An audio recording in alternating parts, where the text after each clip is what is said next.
bahwa karena itu sebuah cahaya, maka proses berlangsungnya peristiwa perjalanan malam dari Masjidil Haram ke Masjidil Aqsa, dari Masjidil Aqsa kepada Sidratul Muntaha, itu semua bisa dipahami hanya berlangsung dalam waktu yang cepat karena itu adalah cahaya. Itu teori kecepatan cahaya, bisa dijelaskan hari ini. Hadirin sekalian yang saya hormati, hampir semua produksi penerbangan hari ini yang kita kenal dengan teknologi supersonik misalnya, dengan kecepatan suara, supersonik kan kecepatan suara. Terakhir itu ada sebuah pesawat Boeing X-15 itu dengan kecepatan 7.270-an sekian, 1 jam. Dari 1 jam dia bisa menjelajah lebih dari 7.000 km. Tapi kalau pesawat konvensional yang berkembang, misalnya dari Noto Hadinegoro ke Surabaya, itu kecepatannya masih belum sampai 1.000. Begitu pula dengan pesawat komersial kita dari Juanda misalnya ke Jakarta atau yang lain-lain, itu rata-rata kecepatannya masih di bawah 1.000 per 1 jamnya. Ini ada sebuah kecepatan pesawat sudah 7.200 lebih dalam 1 jam, yang itu berarti begitu sangat cepat.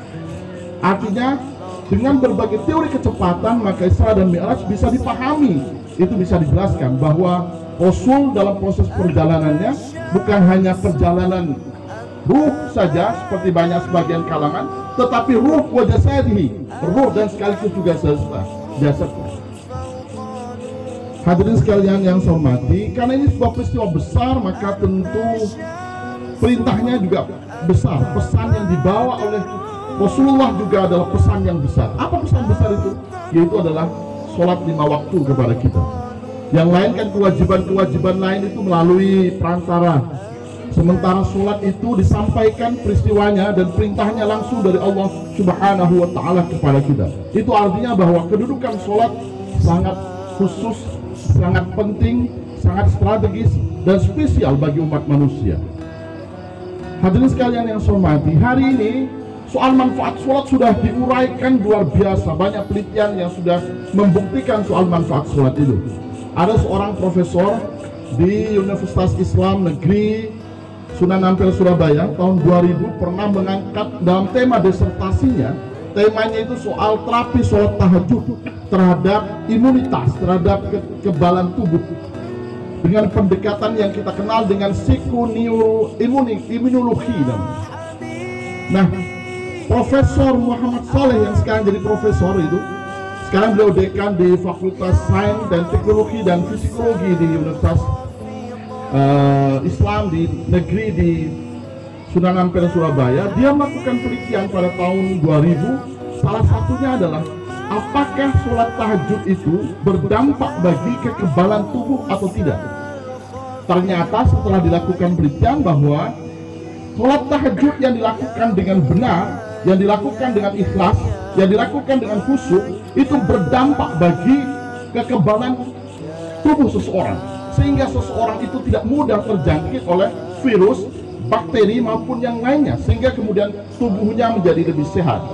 Dia juga bisa mengelola stres dengan baik, sehingga ada ketenangan dan ketentraman karena yang bersangkutan itu melaksanakan sholat tahajud itu dilakukan dengan baik dan benar. Ada sebuah testimoni yang disampaikan oleh beliau dan selalu beliau menyampaikan kepada kita bahwa ada seorang dokter yang sudah divonis penyakit yang kita kenal dengan penyakit sirosis. Sirosis itu kan kanker hati. Kanker hati itu paling lama 7 bulan, Bapak, bahkan lebih cepat gitu. Dan itu begitu sangat tepat yang bersangkutan kemudian meninggal dunia. Ada seseorang dokter yang sudah divonis dia menderita penyakit sirosis atau kanker hati. Di tengah-tengah keputusasaan karena sudah divonis waktunya sudah dekat menghadap kehadiran Allah Subhanahu wa Ta'ala, dia lakukan sholat tahajud dengan rutin dan penuh kepasrahan kepada Allah Subhanahu wa Ta'ala, zat yang menciptakan langit dan bumi dan kehidupan. Dan ternyata apa? Sejak 2008 sampai hari ini, kata beliau, itu ternyata beliau masih hidup dengan segar dan hidup produktif sebagaimana orang sehat pada umumnya.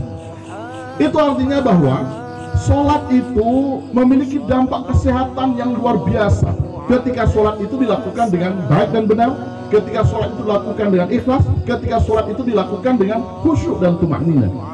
Bahkan problem hidup kita ini, kalau ingin memperbaiki hidup, ya perbaiki sholat, tidak ada lagi.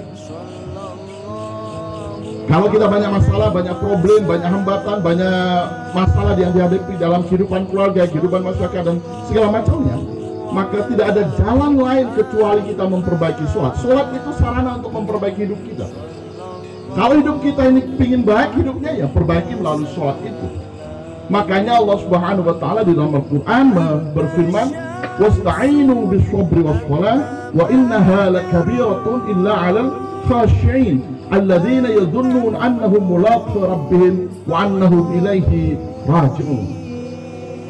Wasta'inu, meminta pertolonganlah kalian, bis-sabri, dengan kesabaran, was-shalah, dan sholat.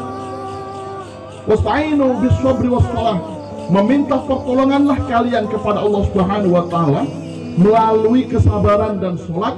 Dan kesabaran dan sholat itu berat bagi mereka, kecuali siapa yang tidak berat?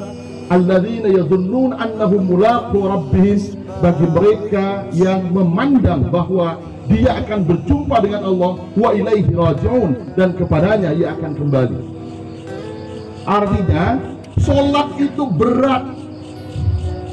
Walau ringan kita lakukan, tapi hampir semua orang rata-rata berat terasa, kecuali mereka yang merasakan halawatul iman, merasakan kenikmatan iman.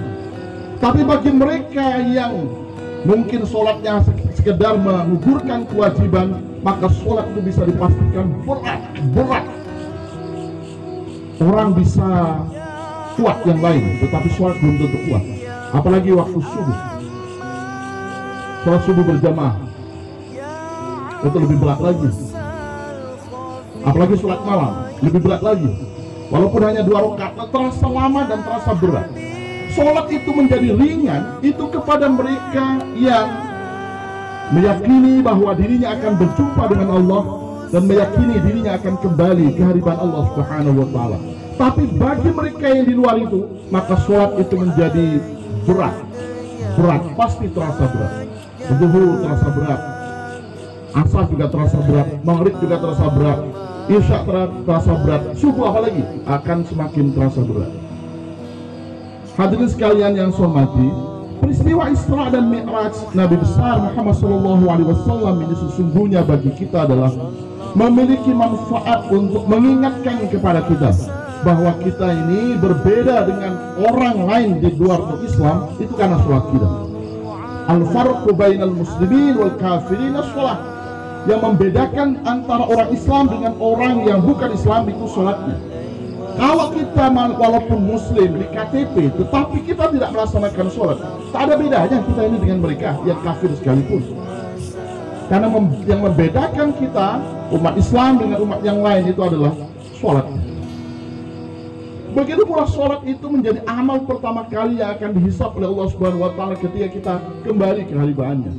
Di yaumil qiyamah, saat kita menghadap kepada Allah Subhanahu wa Ta'ala, maka amal perbuatan yang pertama kali dihitung itu adalah sholat.